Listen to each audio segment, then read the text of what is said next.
देख रहे हैं the him tells horror stories. प्रस्तुत एक और नई कहानी, कांतारा। ये कहानी शुरू होती है एक छोटे से गांव से जो घने जंगलों से घिरा हुआ था। उस जंगल का नाम था कांतारा। कांतारा का मतलब होता है एक रहस्यमय जंगल, जहां कुछ ऐसा छुपा हुआ है जो उस जंगल की रक्षा करता है। गांव वाले मानते थे कि कांतारा कोई साधारण जंगल नहीं है। वहां की हर पत्ती, हर पेड़ और हर छाया में एक अलौकिक शक्ति बसती है जो गांव की रक्षा करती है। शिवा, तू भी हमारे साथ शहर चलना। पर मैं माई और दादा को छोड़कर नहीं जा सकता। मुझे तेरी बहुत याद आएगी शिवा। मैं भी यहाँ से अपना घर छोड़कर नहीं जाना चाहती, पर मेरे माई बापू मान ही नहीं रहे हैं। झुमकी की आंखों में आंसू थे। वो कांतारा को छोड़कर शहर नहीं जाना चाहती थी, पर उसके माता पिता उसे अपने साथ ले गए।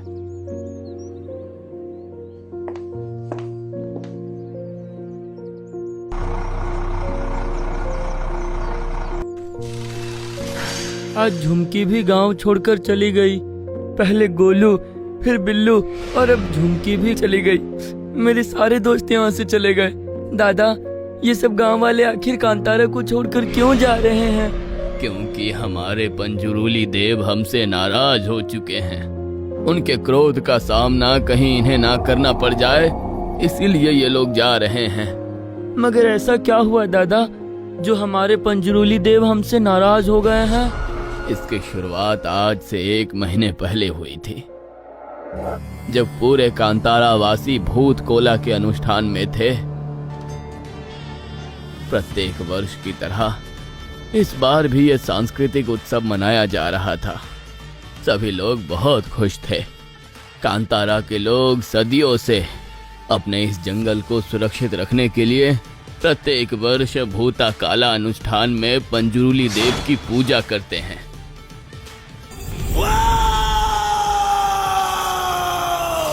कहते हैं वो सुअर के रूप में भी जंगलों की, गांव की फसलों की रक्षा करते हैं। भूत कोला अनुष्ठान में पंजुरुली देव गांव के देवम के अंदर प्रवेश करते हैं, जिसके बाद वो नृत्य द्वारा अपने भावों को प्रकट करते हैं तथा गांव की समस्याओं को समाधान भी करते हैं, जैसे बारिश कब होगी या गलत कामों से लोगों को सतर्क करते हैं।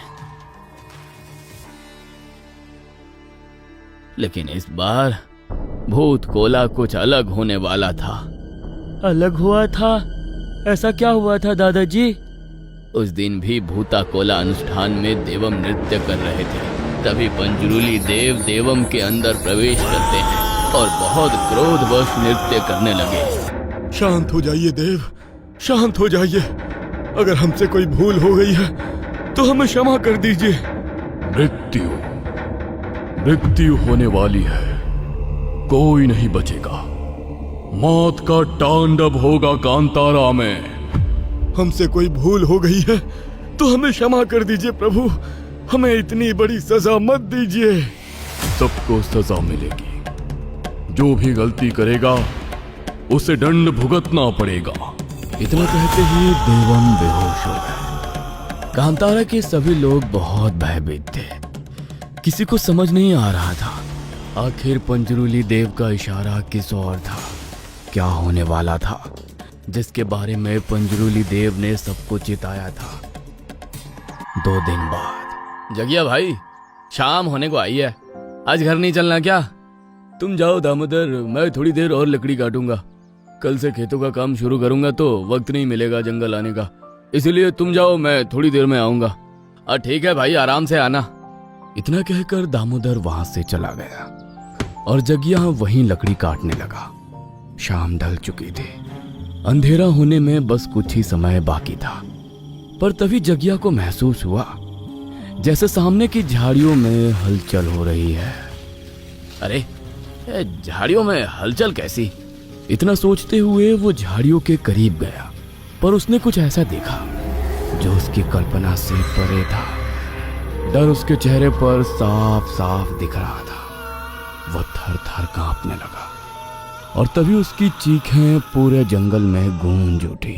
काफी देर हो जाने की वजह से घर पर जगिया की पत्नी अपने पति की चिंता में परेशान थी। सुबह होते ही सुधा कुछ गांव वालों के साथ जंगल में अपने पति को ढूंढने गई, पर वहां सबने कुछ ऐसा देखा जो बहुत भयानक था।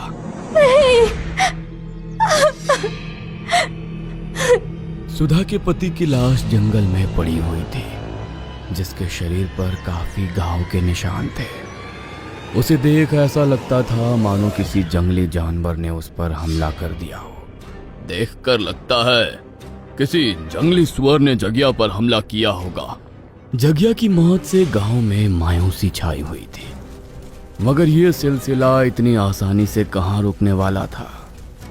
दीनू, हम कब तक ऐसे छुपकर मिलते रहेंगे? तुम अपने माँ बापू से हम दोनों की शादी के बारे में बात कब करोगे? बस थोड़ा समय और दे दो मुझे। कुछ ही महीनों में मेरी पढ़ाई पूरी हो जाएगी, फिर मैं तुम्हें हमेशा के लिए अपने साथ शहर ले जाऊंगा। ठीक है, मुझे बस 6 महीने खत्म होने का इंतजार रहेगा। अच्छा, अब शाम हो चुकी है, मुझे घर जाना होगा।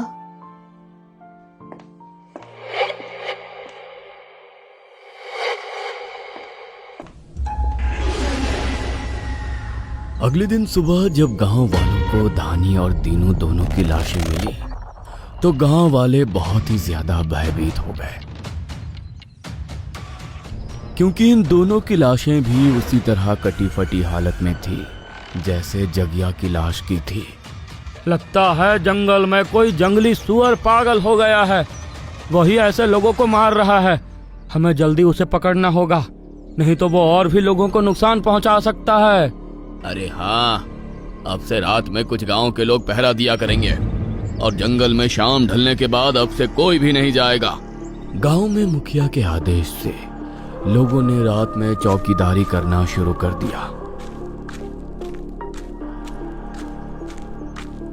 मगर ये मौतों का सिलसिला रुकने कहां वाला था। ये तो अभी शुरुआत थी। मुखिया जी, वो अरे राजू, आगे कुछ बोलेगा भी? क्या हुआ, तो घबराया हुआ क्यों है? मैं और भोला तहसील पर जब निगरानी कर रहे थे तभी मुझे भोला की चीखने की आवाज सुनाई दी। उसकी आवाज को सुनकर जब मैं उसके पास गया तो मैंने देखा झाड़ियों में एक भयानक जीव जिसकी दोनों आंखें लाल थी, वो भोला को मारकर खा रहा था। और क्या देखा तुमने? अंधेरा बहुत घना था सरपंच जी, इसलिए मैं ज्यादा कुछ देख नहीं पाया, पर मुझे पता है वो जीव बहुत शक्तिशाली है, उसे मारना इतना आसान नहीं होगा। दिन ब दिन कांतारा में मौतों का सिलसिला बढ़ने लगा। आए दिन किसी न किसी व्यक्ति की जान जाने लगी। गांव वालों को समझ आ गया था कि पंजरूली देव ने जो कहा था वो सच हो रहा था। सबके मन में अब सिर्फ और सिर्फ डर था। सब खत्म हो जाएगा, सब गांव वाले धीरे धीरे मारे जाएंगे। पंजरूली देव का क्रोध हम पर बरस रहा है। पर ऐसी क्या भूल कर दी हमने जो हमारे देवता हमसे रुष्ट हो चुके हैं? वो तो हमें नहीं पता, पर अगर ऐसा ही चलता रहा तो कांतारा से लोगों का नामो निशान ही ना खत्म हो जाए। नहीं मुखिया जी, हमको नहीं मरना है। पहले हमें लगता था ये जंगल हमारी रक्षा करता है, पर ये रक्षक ही अब भक्षक बन चुका है। इसीलिए बेहतर होगा हम सब ये कांतारा छोड़कर चले जाएं। क्या कांतारा छोड़कर चले जाएं? हाँ, अगर अपनी अपनी जान बचानी है तो सबको कांतारा छोड़कर जाना होगा। कांतारा छोड़कर जाने के विचार से ही सब लोग असमंजस में थे, क्योंकि कांतारा के जंगलों से ही उनके परिवार का पालन पोषण होता आया था। पर अब बात सबकी जान की थी, इसलिए सब धीरे धीरे कांतारा छोड़कर जा रहे हैं। तो क्या अगर हम लोग यहाँ रहें तो हम सब भी खत्म हो जाएंगे दादाजी? ऐसा औरों को लगता है बेटा, पर मुझे अपने भगवान पर पूरा भरोसा है। हमारे पंजूरी देव जो सालों से हमारे रक्षक है, वो कभी भक्षक नहीं हो सकते। शिवा बेटा, बहुत हो गई बातें, आओ अब खाना खा लो। क्या हुआ माँ, तू इतनी कमजोर क्यों लग रही है? तेरी तबीयत तो ठीक है ना? पता नहीं बेटा, हल्का बुखार लग रहा है। तो तू काम क्यों कर रही है माँ? तुझे तो आराम करना चाहिए। बेटा मैं आराम नहीं कर सकती, बहुत सारे घर के काम बाकी हैं और जंगल से लकड़ियां भी तो लेकर आनी है। माँ तू ये सब की चिंता मत कर, मैं हूँ ना, तू जा बस आराम कर, लकड़ियाँ मैं लेकर आ जाऊंगा। नहीं बेटा, जंगल में आजकल वैसे भी बहुत खतरा है, तेरा घर पर रहना ही ठीक है। मैं चली जाऊंगी। माँ खतरा रात में है और मैं दिन में ही वापस लौट कर आ जाऊंगा, तू चिंता मत कर मेरी। थोड़ी देर बाद शिवा जंगल की ओर लकड़ियां लेने के लिए निकल पड़ा। जंगल में काफी सन्नाटा था। वो जल्दी जल्दी जंगल से लकड़ी इकट्ठा कर रहा था कि तभी उसे पत्तों के बीच में एक रोशनी आती हुई नजर आई। उस रोशनी की तरफ जैसे ही उसने हाथ बढ़ाया तो वहां एक घुंघरू था। उस छोटे से घुंघरू की चमक किसी हीरे से भी तेज थी। इतना चमकता हुआ घुंघरू आज से पहले तो मैंने कभी नहीं देखा, पर ये यहाँ इस जंगल में कैसे आया? तभी शिवा को घुंघरू की आवाज आई। उसने इधर उधर देखने की कोशिश की। तभी उसने देखा कि एक सुअर जिसके पैरों में घुंघरू बंधे हुए थे वो तेजी से भागते हुए जा रहा था। उस जीव का आकर्षण इतना ज्यादा था कि शिवा अपने आप को रोक नहीं पाया और वो भी उसका पीछा करने लगा।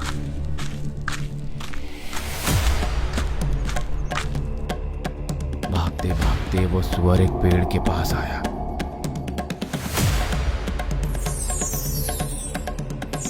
और आंखों के सामने से ओझल हो गया।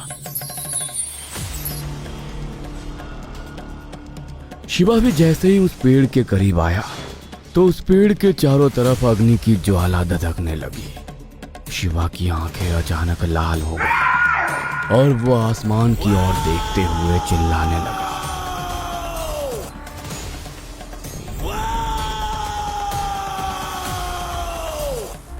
कहाँ रह गया था तू? पता है मैं कब से तेरा इंतजार कर रही हूँ। तूने कहा था तू जल्दी आ जाएगा, फिर इतनी देर तक क्या कर रहा था जंगल में? मैं ठीक हूँ माँ, आप मेरी चिंता मत कीजिए। मैं बहुत थक गया हूँ इसलिए थोड़ा आराम करने जा रहा हूँ। शिवा आराम करने के लिए अपने कमरे में चला गया।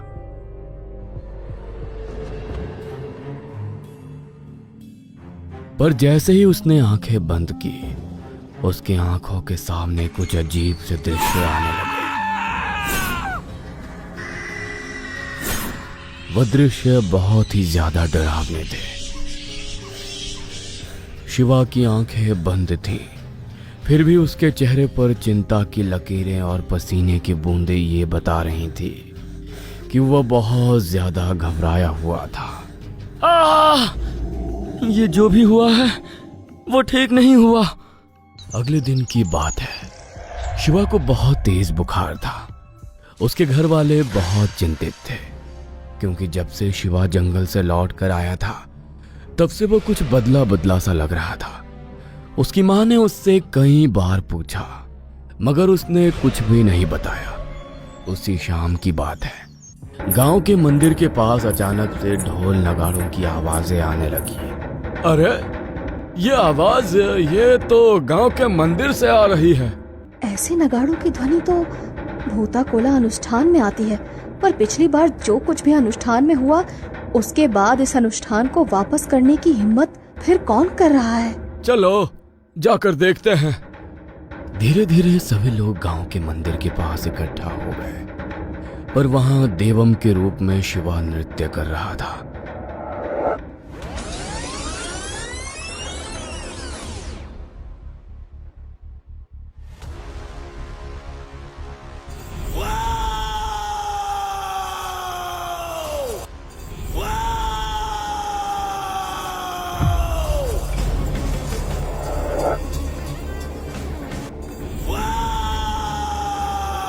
सभी लोग बहुत आश्चर्यचकित थे। किसी को समझ नहीं आ रहा था कि क्या हो रहा है। तभी नृत्य करते करते देवम राजू के पास पहुंचे और मसाल से उस पर वार किया, जिससे तुरंत राजू नीचे गिर गया। तभी पीछे से दो व्यक्ति राजू को बचाने के लिए आगे आए, लेकिन देवम ने उन पर भी वार किया और एक एक करके उन दोनों को भी मार दिया। ये देख राजू और गांव वाले बहुत भयभीत हो गए। सभी को लग रहा था शायद पंजरूली देव बहुत क्रोधित हो चुके हैं, इसीलिए कहीं आज वो सबको यहीं खत्म ना कर दे। पर तभी राजू डरते हुए बोला, मुखिया जी मुझे बचा लीजिए, ये मुझे मार देगा। आप तो देव हो प्रभु, आखिर हमने ऐसा क्या दोष किया है जो आप ऐसे निर्दोषों की जान ले रहे हैं? हत्यारा है ये, निर्दोष लोगों की जान ली है इसने, धोखा दिया है सबको। बता सबके सामने क्या गुनाह किया है तूने? माफ कर दो मुझे प्रभु, माफ कर दो, मुझसे गलती हो गई। क्या गलती हुई है राजू तुझसे? सच सच बता। ये सब जो गांव में हो रहा है, लोगों की मौतें, ये सब मेरी वजह से हुआ है। कांतारा का जंगल जो बेशकीमती जंगलों में आता है, उसे शहर के लोग अपने कब्जे में लेना चाहते थे, पर यहाँ के लोग कांतारा को छोड़कर कभी नहीं जाएंगे। ये बात शहर के बड़े बड़े बिजनेसमैन डीलरों को पता थी, इसीलिए उन्होंने मुझे कांतारा को खाली कराने का काम सौंपा। पिछली बार जब देवम ने गांव में होने वाली मौतों का भविष्य बताया था, तो गांव वाले उस बात को नहीं समझे। मृत्यु होने वाली है, कोई नहीं बचेगा, मौत का तांडव होगा कांतारा में। इसलिए मुझे इससे अच्छा मौका और कहाँ मिलता। मैंने पंजरूली देव की आड़ में आकर गांव वालों को जंगल में मारना शुरू कर दिया और सारा इल्जाम जंगली सुअरों पर डाल दिया। भोला को भी मैंने ही मारकर सबके सामने झूठी कहानी रची थी, ताकि गांव वालों के अंदर डर पैदा हो। और उस दिन पंचायत में सब लोगों को डराने के लिए गांव से जाने के लिए कहना भी मेरी ही साजिश थी। नहीं मुखिया जी, हमको नहीं मरना है। पहले हमें लगता था ये जंगल हमारी रक्षा करता है, पर ये रक्षक ही अब भक्षक बन चुका है। इसीलिए बेहतर होगा हम सब ये कांतारा छोड़कर चले जाएं। क्या? कांतारा छोड़कर चले जाएं? हाँ, अगर अपनी अपनी जान बचानी है तो सबको कांतारा छोड़कर जाना होगा। सबको अपने परिवार की चिंता थी, इसलिए लोग गांव खाली करने के लिए आसानी से तैयार हो गए। राजू, तू इतना घटिया इंसान है कि अपने फायदे के लिए तूने निर्दोष लोगों की हत्या की। तेरे चक्कर में आकर ना जाने कितने लोगों ने कांतारा छोड़ भी दिया। तूने हमारे पंजरूली देव की भक्ति और आस्था पर लोगों के मन में शंका पैदा की। इसका दंड तो तुझे जरूर मिलना चाहिए। इसके बाद देवम ने उसे जोर से धक्का दिया और वो जाकर मंदिर के सामने गिर पड़ा। तभी हाथों में तलवार लेकर पंजरूली देव राजू की ओर बढ़ने लगे। उनके हर कदम के साथ डर से राजू थर थर कांप रहा था। पर तभी पंजरूली देव ने उस पर वार किया और वो वहीं खत्म हो गया। गांव वालों ने पंजरूली देव के सामने हाथ जोड़कर उनसे क्षमा मांगी। कांतारा सदैव मेरा ही रहेगा। जो भी इसकी ओर आंख उठाकर देखेगा, उसे स्वयं मैं दंड दूंगा।